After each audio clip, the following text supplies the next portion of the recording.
नमस्कार, माझं नाव काझी चिजाउद्दीन मोहम्मद नजमुद्दीन, शाळा बाल विद्या मंदिर हायस्कूल परभणी, इयत्ता 10वीचा विद्यार्थी आपल्या समोर विषय मांडतोय कृत्रिम बुद्धिमत्ता, संधी की धोका, भलं मोठं प्रश्नचिन्ह. मित्रांनो, कृत्रिम बुद्धिमत्ता हा शब्दच कानावर पडला की आपल्या डोळ्यासमोर विविध निर्माण होतात.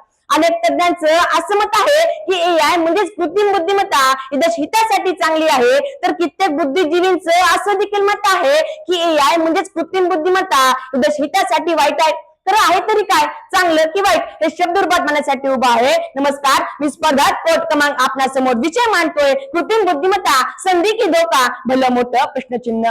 मित्रांनो, या विषयाची मांडणी करत असताना सर्वप्रथम कृत्रिम बुद्धिमत्ता म्हणजे काय, एखादे काम करत असताना मानवाला जिथे विशेष बुद्धीची गरज पडते तेच काम जर संगणक प्रणाली करू लागली तर त्यालाच कृत्रिम बुद्धिमत्ता असे म्हणतात. मित्रांनो, कृत्रिम बुद्धिमत्ता ही संगणक प्रणालीचीच एक शाखा आहे, ज्या अंतर्गत अशा यंत्रांचा निर्माण केला जातो जे की काम करण्यास सक्षम व उत्तम असतात, जे की एखादा सामान्य माणूस करू शकत नाही.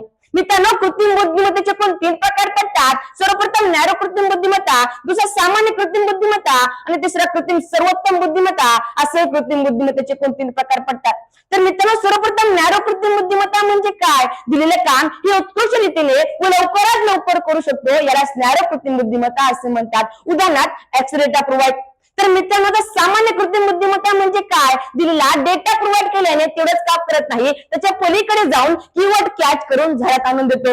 उदाहरणार्थ आपल्या सर्वांचा लाडका म्हणजे सोशल मीडिया. तर मित्रांनो, कृत्रिम सर्वोत्तम बुद्धिमत्ता म्हणजे काय, मानवाच्या प्रतिकृती असल्यासारखं जाणवतं, त्याला चॅट जीपीटी असे म्हणतात. म्हणजे जनरेटर, प्री-ट्रेन, ट्रान्सफॉर्मर यामध्ये डेटा प्रोव्हाइड केला की संपूर्ण माहिती ही आपल्याला नवीन प्रकारची मिळत जाते. मित्रांनो, कृत्रिम बुद्धिमत्ता ही आपल्यासाठी एक संधी आहे, ही आपल्यासाठी एक गरज आहे. याबाबत सांगत असताना मला प्रथमतः म्हणावं असं वाटतं की कृत्रिम बुद्धिमत्तेची बुद्धिमत्ता म्हणजे बुद्धी क्षमता ही वाढतच आहे आणि या वाढत्या बुद्धी क्षमतेमुळे आपल्याला आपल्या उद्योग धंद्यांमध्ये याची खूप मोठी गरज पडणार आहे. मित्रांनो, एआय मध्ये फक्त 1 ट्रिलियन कनेक्शन असतात आणि ते 1 ट्रिलियन कनेक्शन वर थांबणार नाही, कारण त्यांची बुद्धी, स्मरणशक्ती, कार्यक्षमता ही वाढतच राहणार आहे.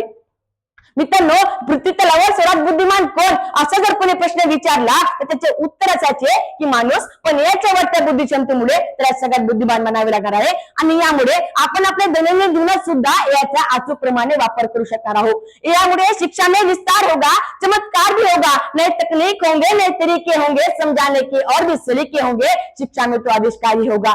एवढंच काय, तर मित्रांनो, याचा वापर वैद्यकीय क्षेत्रात सुद्धा अचूक प्रमाणे होणार आहे. म्हणून जो व्यक्ती दवाखान्यात गेला त्याच्यावर लवकरात लवकर उपचार करता येणार आहे. म्हणून कृत्रिम बुद्धिमत्ता यासाठी एक संधी आहे, यासाठी एक गरज आहे असं मला उद्देशून म्हणावं असं वाटतं. परंतु मित्रांनो, कृत्रिम बुद्धिमत्तेमुळे काय होणार आहे, काय धोके निर्माण होणार आहे, ज्याबाबत सांगत असताना मला प्रथमतः म्हणावं असं वाटतं की आजच्या काळात आपण गुरूंसाठी आदर भावुक करताना म्हणतो की गुरुर ब्रह्मा गुरुर विष्णू गुरुर्देवो महेश्वरा, गुरुर ब्रह्मा गुरुर विष्णू गुरुर्देवो महेश्वरा, गुरु साक्षात परब्रह्म तस्मै श्री गुरुवे नमः, गुरु साक्षात परब्रह्म तस्मै श्री गुरुवे नमः. परंतु मित्रांनो, पूर्वीच्या काळात एआय ही शिक्षकाची जागा घेणार आणि त्यामुळे ते विद्यार्थी म्हणतील AI Brahma robot Vishnu GPT देवो Maheshwara, AI Brahma robot Vishnu GPT देवो महेश्वरा, रोबोट साक्षात परब्रह्म तस्मै श्री एआय नमः, रोबोट साक्षात परब्रह्म तस्मै श्री एआय नमः. मित्रांनो, आपल्या भारताच्या संस्कृतीत एवढा घातक बदल या एआय मुळे होत असेल,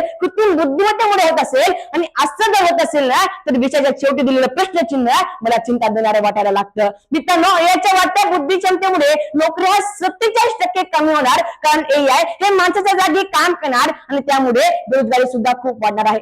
मित्रांनो, याच्या वाढत्या बुद्धी क्षमतेमुळे सगळ्यात बुद्धिमान एआय, मग दुसऱ्या नंबरवर माणूस असं म्हणावं लागतं की काय, भले मोठं प्रश्नचिन्ह उभं राहताना दिसून येत आहे. मित्रांनो, माणूस हा माणसावर अधिक विश्वास एआयवर ठेवणार आहे, म्हणजेच कृत्रिम बुद्धिमत्तेवर ठेवणार आहे.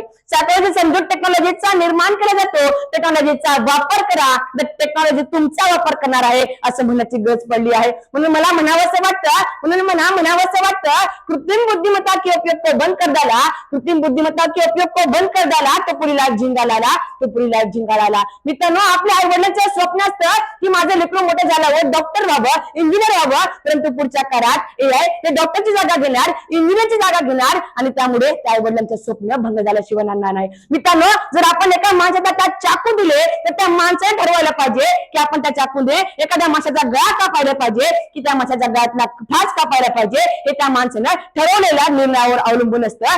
अगदी याचप्रमाणे त्या कृत्रिम बुद्धिमत्तेने त्या चाकूचे रूप धारण केले आहे आणि ते चाकू आपल्या हातात आहे. म्हणून आपण ठरवायला पाहिजे की त्या चाकूचा वापर आपण चांगल्या प्रकारे करायला हवा की वाईट प्रकारे. सांगण्याचं तात्पर्य एवढाच की नाण्याला ज्या दोन बाजू असतात, तसेच कृत्रिम बुद्धिमत्तेला काही चांगल्या गोष्टी व काही वाईट गोष्टी असतात. म्हणून आपण याचा कमी वापर करायला हवा, त्याचे काळजीपूर्वक वाचूप्रमाणे वापर करायला हवे. शेवटी जाता एवढंच म्हणेल, जो युवा नहीं करेगा एआई का ठीक से यूज उसके करियर का बल्ब हो जाएगा डिफ्यूज. मनपूर्वक धन्यवाद.